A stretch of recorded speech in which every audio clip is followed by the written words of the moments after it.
Hi, thanks for joining us for the Family Plot, Gardening in the Mid-South. I'm Chris Cooper. Whether you have brought in tender plants for the winter or are starting seeds, you need to provide light. Today we are talking about different kinds of grow lights. Also, microgreens are all the rage and you can grow them yourself. That's just ahead on the Family Plot, Gardening in the Mid-South. Production funding for the Family Plot, Gardening in the Mid-South is provided by the WKNO Production Fund, the WKNO Endowment Fund, and by viewers like you. Thank you.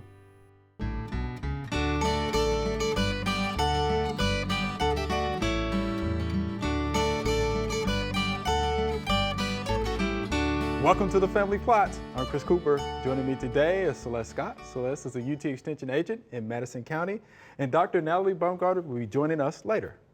All right, Celeste, it's good to have you here. Thank you. It's good to be here. Oh, Thanks yeah, for having me. always. So let's talk about grow lights, right? Oh, yes. All right, so you brought some for us to see. So where would you like to start with this conversation? Well, let's start with just talking about, what light is. Okay, so that folks can get a good understanding of that. Okay, let's do that. And it's confusing. Okay. I had to do some research on this myself. I don't want people to get discouraged. You can be overwhelmed when you get in to, trying to decide what lights you need for what different types of purposes. So I think the best place to start is just at the beginning and talk about what light is. Let's do it. So we can talk about light in terms of particles, right? So like photons of light, and has to do with intensity of light. Okay.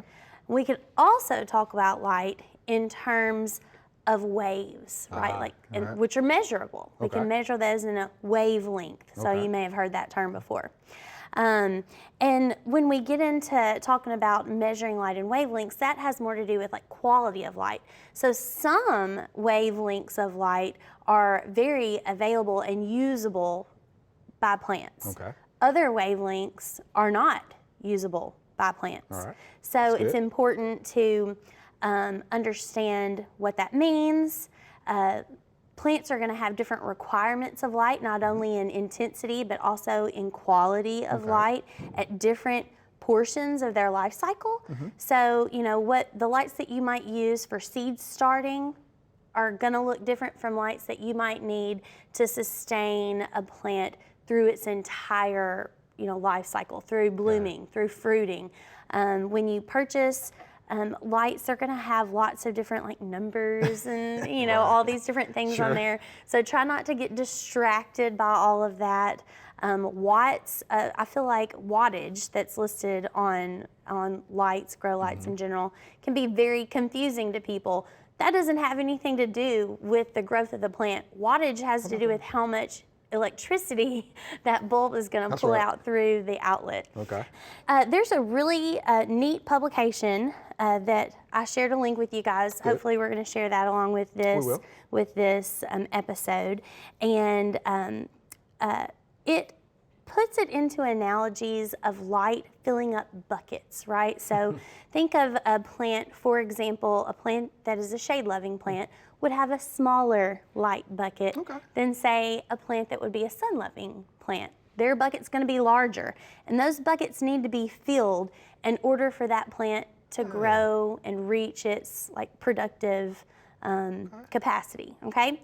And it continues through that publication to put into perspective all of these scenarios of filling these light buckets. So not only are we concerned with filling the light bucket for intensity, like our daily light integral. So that's the amount of light that the plant would need in a day for it to grow.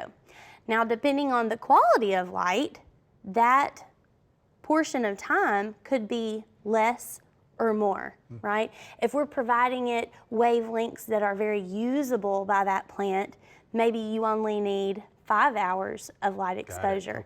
If you are unsure of the quality of your light, maybe that time is much longer, right?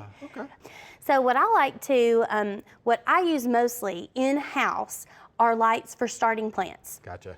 And so we brought some examples. Okay, yeah, let's look at those. We will start right here. This is a four bulb, fluorescent light, teeny tiny lights. These are called T5 bulbs. And they're much smaller than what we would think of in a typical fluorescent shop light. Those are T8. Okay. Or what those are categorized as. And I feel like the question that we get in extension most often is, can I use shop lights? Yeah. Or do I need LED lights, or do I need specific grow lights? And that is a question of light quality. When for starting seeds, we really need to be focusing on light quantity. Okay. So Got it. we'll talk about some ways that plants can help us pick up on their cues for if they're getting enough light or not. But we can turn some of these lights on and show you, for example. Let's start with this big fluorescent 4-bulb light. Hey, see how bright that is? That is bright. Right.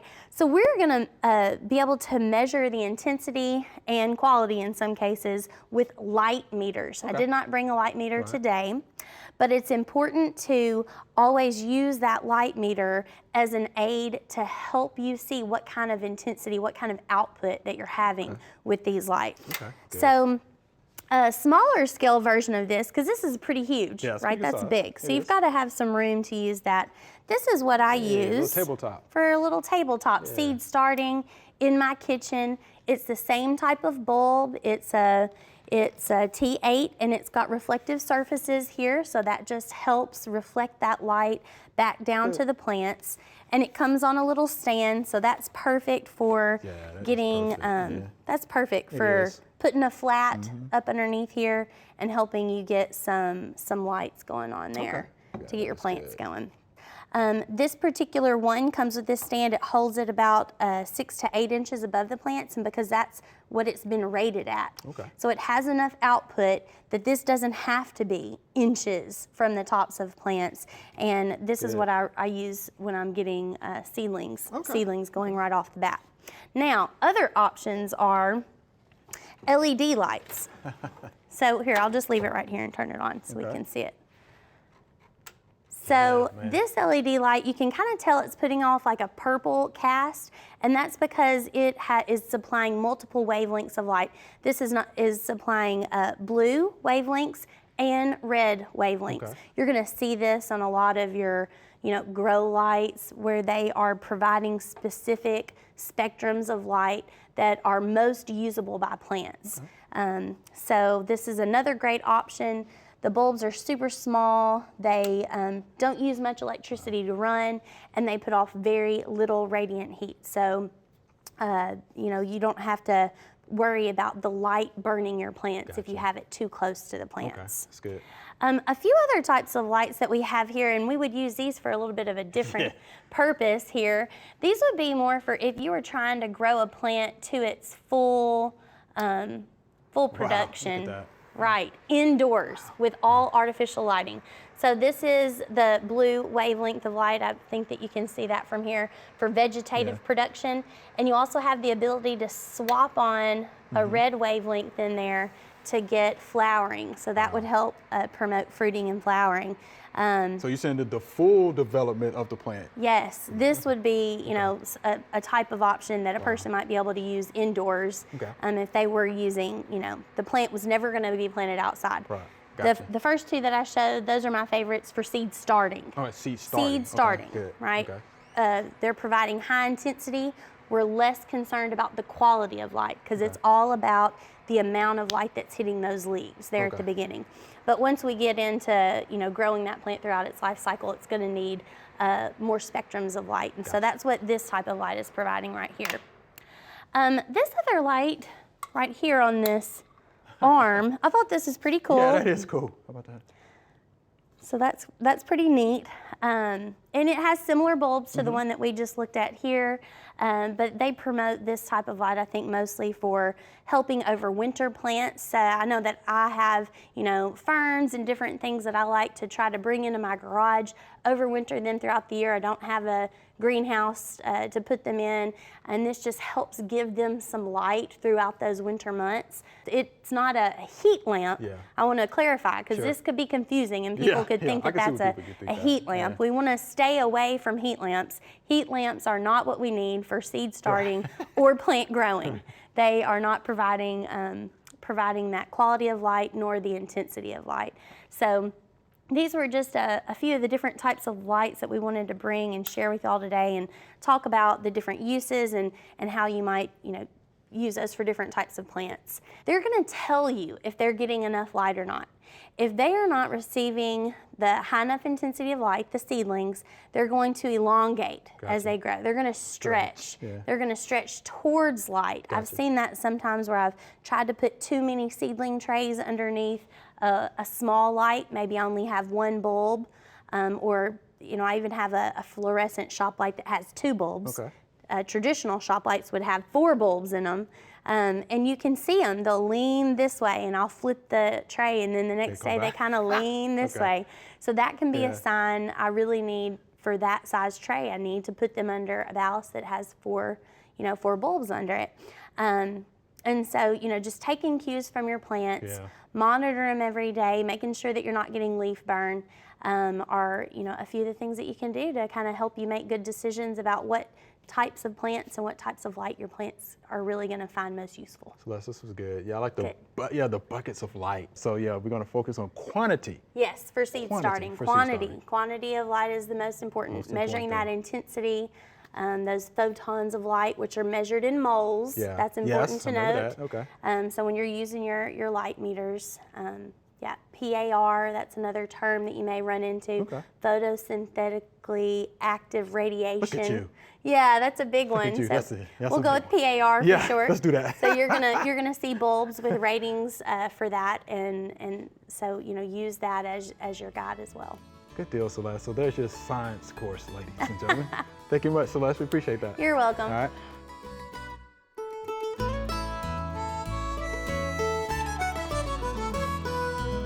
Wet feet. Yeah, wet feet. Yeah, and you mentioned that in your rose culture thing about when you dug the hole and it filled up with water. Most plants do not like what we call wet feet, and that soil, whether it's in the ground or in a container, that is continually wet and soppy, what we call soppy. I don't know if that's a real word or not, but I believe it is. But unless they're a bog plant or an aquatic plant, most plants do not do well with wet feet, and that's just a term we use to refer to a waterlogged soil. All right, Natalie, microgreens.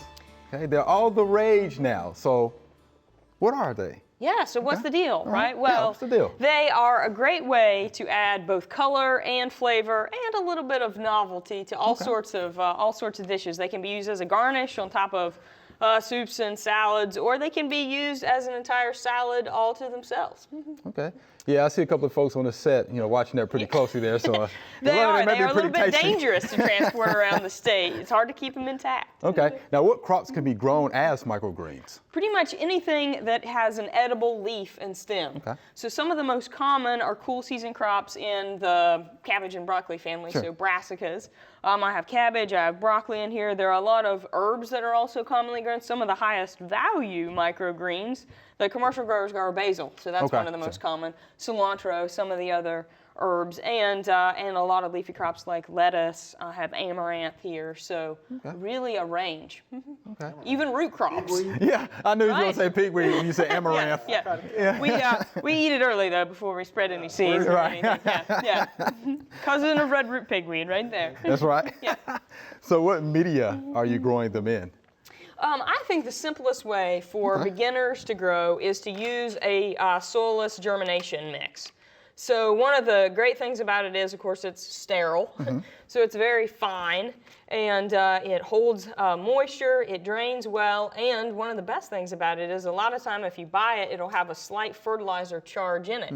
And for a 1 to 2 week crop, like we can grow microgreens in such a short period of time, that may be all the fertilizer that we need. 1 to 2 weeks. Yeah, these, get those pretty quick. everything here is 1 week old. These were seeded a week ago today. And That's pretty good. yeah, so they grow pretty quickly. It makes a pretty good stand too. Now, where can we grow these? I mean, can you grow them in your house, outside, or what do you think? So they are, of course, they are vegetable crops, so they do need a pretty good level of light, but not as high a light levels as a mature crop would, or a fruiting crop. Okay. So we can grow these in sheltered porches. You know, we don't want bright outdoor sun because they dry out so quickly and they can desiccate.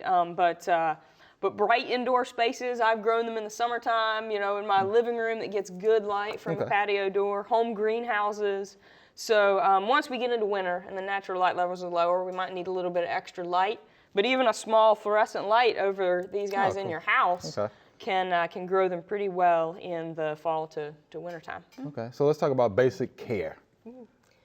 Yeah, so basic care, we'll direct seed these, and a lot of the small seeded crops like turnip, mustard, cabbage, and kale, we don't even need to cover. We'll just sprinkle along the top of the media and moisten very well. And they'll be up in just 1 to 3 days, most of those quick germinating crops. And indoor or regular house temperatures, you know, in that 60 to 75 degree range will help most of those. And those are cool season crops, right? So they germinate relatively rapidly. And then once we get them germinated, we'll generally water them from the bottom. Okay, yeah. So that helps us lower the risk of plant disease. These are seeded pretty closely. Right. So the drier we can keep the stems, the healthier we can keep the plants. And if we have a fertilizer charge in our media, once daily, once every couple of days, watering from the bottom is our, you know, our main care. We need good air movement, you know, so that we can keep them healthy and growing well and good light. But generally 10 days to 2 weeks, we're to a harvestable stage for a lot of these crops. Wow, I think Mr. D can handle that, huh? A week to 10 days, pretty good. And Natalie, can you tell us, I mean, what you have here, the specific, you know, plants here? Yes, yes. So a lot of these are in the brassica family. Over here we have turnips, which are milder, oftentimes eaten as a microgreen than Do we need to turn it? that we sometimes have in a root crop. We have mustard, lettuce, which can provide a good range of color. Okay. Not one of your strongest flavored crops. Kale, red cabbage, which is of course beautiful for its color. Some of the kind of sharper flavors, a little bit more zest might be arugula that we have right here. Cress is also one that we'll use in just small quantities. Basil. You can see the basil is one of our slowest growing crops, which I mentioned it was a higher value, so that's kind of why basil is expensive. It's one of the slowest growing crops, and then this is amaranth, which is actually a warm season crop. Many of these are cool season crops, basil being a warm season crop, and amaranth. This is cilantro, one of my favorite ones Yeah, I was going to ask you, which one did you like? Yeah, as a microgreen. It is a little bit slower germinating. Some that I don't have that are really common are some of the larger seeded crops, like peas. Pea tendrils are excellent. Okay. But you know, we'll need to grow them in a little bit larger space, a little bit more media than we have here. Beets and chard can be great. They provide beautiful color. Yeah. Rainbow Swiss chard can really be a beautiful microgreen. Yeah, I like the color of the chard. Yeah. How about that? So tell me, how do you know when they're ready, though? Well, we can really eat them whenever we ourselves are ready. All right, we're ready. Yeah, so it's like really a lot about how large we want the plant to be, right? If you're growing them to sell, you want to get them a little bit bigger than this. These are what we call cotyledons. Right. So these are the seed leaves. Yeah. We don't have true leaves. That's why you may not be able to look at these and recognize them. If we had true leaves, the cabbage and the broccoli and the kale and the basil, everything would look more familiar to you. But these are all seed leaves, and we can certainly eat them at this size. But oftentimes we'll let them grow just a little bit larger, so we'll have slightly more weight. And then we'll harvest those with true leaves on them. Okay. Now, how would you harvest them and store them? We'll just harvest them, you know, with a clean pair of kitchen shears. And it's really a by hand job, so we'll just carefully separate them and harvest as close to the media surface as we can without picking up any particulates on our scissors. I really don't like to store them for a long time. Okay, you don't. If you're growing them in your home, you can just harvest as you need Store them right there. Yeah, we're storing them upright. We're storing them alive. They can certainly be washed and dried well and put in a plastic container and stored for a few days in your refrigerator. But I just let them grow until I was ready to eat them, growing them in my So home. when we're ready, then Yes. we can go ahead and get started, right? It is. It's a self-service buffet right here. All right, well, Natalie, we appreciate that. Thanks much. All right, thanks a All right. lot.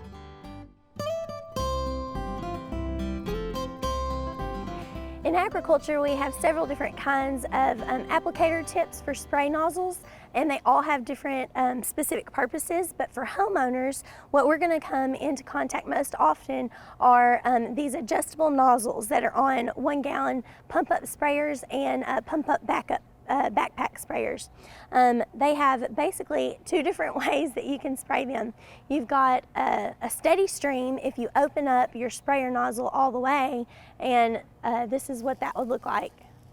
That type of application is going to be useful when you're trying to do like perimeter applications, or if you're trying to reach high up into canopies of trees.